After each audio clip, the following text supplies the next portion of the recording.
The Coen brothers scored again in their 2013 folk drama film called Inside Llewyn Davis.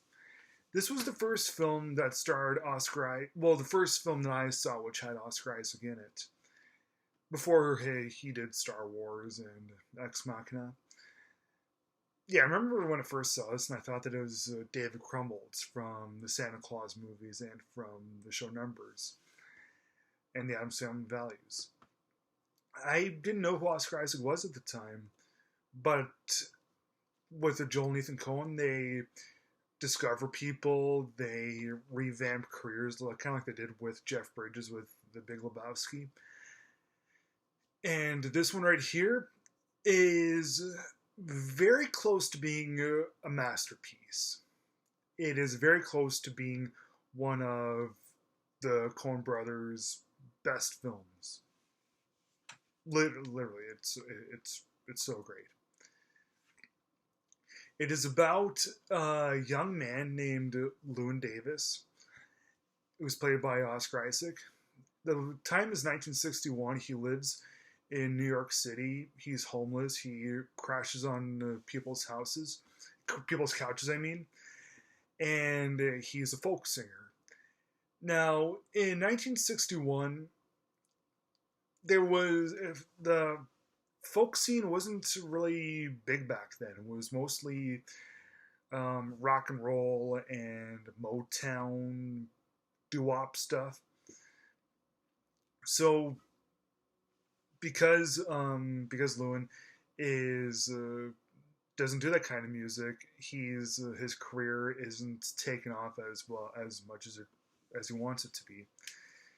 He was in a duo act, and his partner died, and so that's driven his depression even farther. Plus, add the fact that he has no money and and he just crashes on people's houses.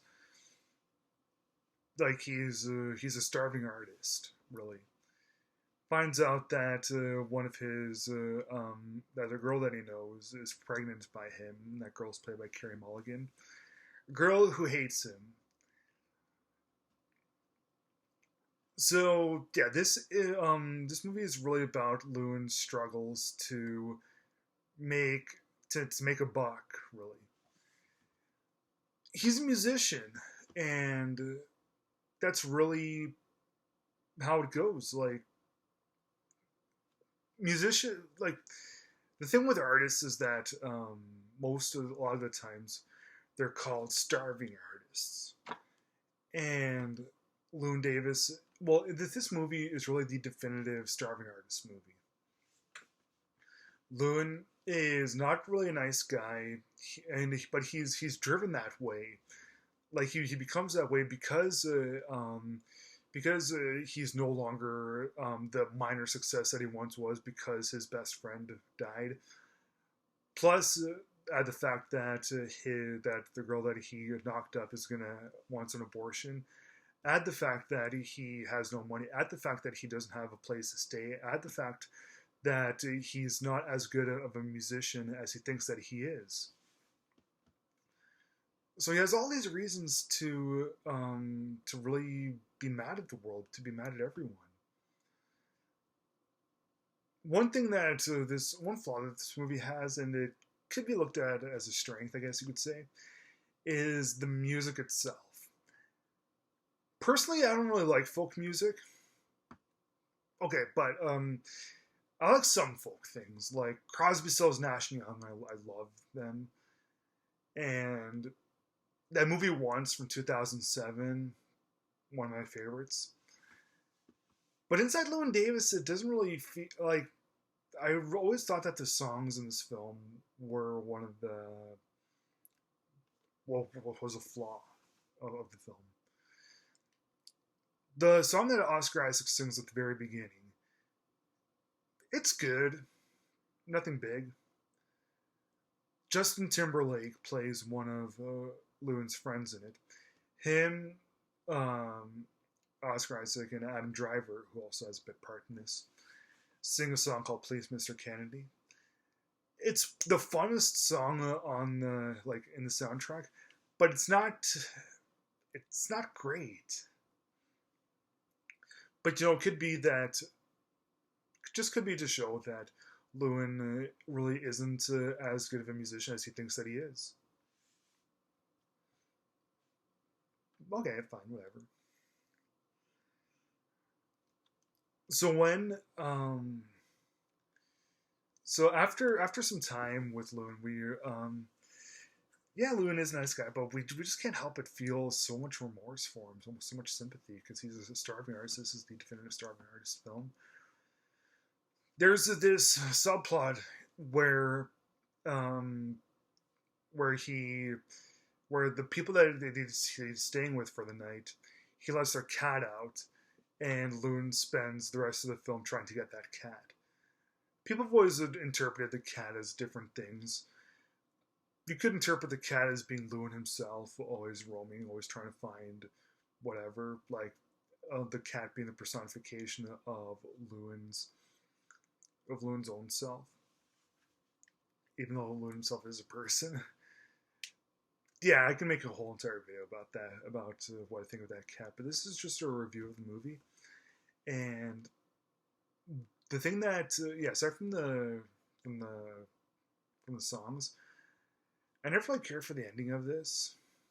It turns out that the ending of the film is actually the beginning of the film is actually the end of the film. Like it opens up with Llewyn at playing at this club, and that's actually how the film ends. You couldn't really look at it a certain way, but I don't know. I never really thought that the film. I mean, I always thought the film should have ended on a more with more closure to it. I'm not saying that the film needed a happy ending or anything. That's really not a big deal. Like lots of films don't have happy endings. Yeah, I just thought that this one, like, it's a similar problem that I had with Five Easy Pieces. I just thought that the film needed some more closure. Although I do see what the Coen brothers were trying to go with this. Constant loops of everything. Like Llewyn is going to keep living out all his insecurities and everything. And his final line is au revoir. So after a guy beats him up and leaves, so that could be that he's just getting rid of his past. That could be an interpretation of it all, but whatever.